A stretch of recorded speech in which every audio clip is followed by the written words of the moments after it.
இன்று முதல்வர் ஸ்டாலின் தலைமையில் நடைபெற்ற அமைச்சரவை கூட்டத்தில் புதிய ஓய்வூதிய திட்டம் விவாதிக்கப்பட்டிருக்கிறது. அதேபோல் வரும் பட்ஜெட் கூட்டத்தொடரில் புதிய ஓய்வூதியத்திற்கு நிதியுதவி அளிக்கப்படுவதற்கு ஒப்புதல் அளிக்கப்படும் என்றாலும் இடைக்கால பட்ஜெட் தான் அரசால் தாக்கல் செய்ய முடியும். முழுமையான பட்ஜெட்டை 2026 ஜூன் மாதம் ஆட்சிக்கு வரும் அரசு தான் ஒதுக்க முடியும். அப்போது தான் புதிய ஓய்வூதிய சிக்கலுக்கு முழுமையான தீர்வு கிடைக்கும்.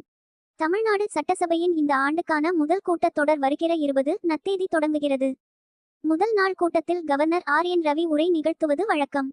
அதேபோல் சட்டசபை கூட்டத்தொடர் தொடங்குவதற்கு முன்பு முதல்வர் ஸ்டாலின் தலைமையில் அமைச்சரவை கூடி விவாதிப்பது வழக்கம். அந்த வகையில் இன்று காலை 11 மணிக்கு தலைமைச் செயலகத்தில் அமைச்சரவை கூட்டம் நடைபெற்றது. முதலமைச்சர் மு.க. ஸ்டாலின் தலைமையில் இந்த ஆண்டு முதல் முறையாக கூடும் அமைச்சரவை கூட்டத்தில் அனைத்து அமைச்சர்களும் பங்கேற்றனர். இந்த கூட்டத்தில் கவர்னர் உரை குறித்து விவாதிக்கப்பட்டது.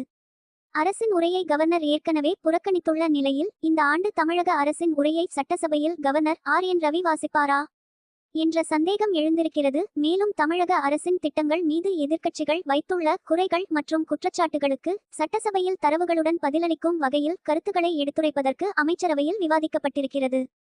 அதேபோல் முதல்வர் மு.க. ஸ்டாலின் சமீபத்தில் வெளியிட்ட உறுதியளிக்கப்பட்ட ஓய்வூதிய திட்டம் குறித்தும் விவாதிக்கப்பட்டது.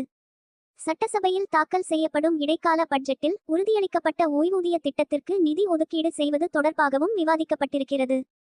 சட்டசபை தேர்தல் தேதி பிப்ரவரி மாத இறுதியில் அறிவிக்க வாய்ப்புள்ள நிலையில் அப்போது தான் இடைக்கால பட்ஜெட்டும் தாக்கல் செய்யப்படும்.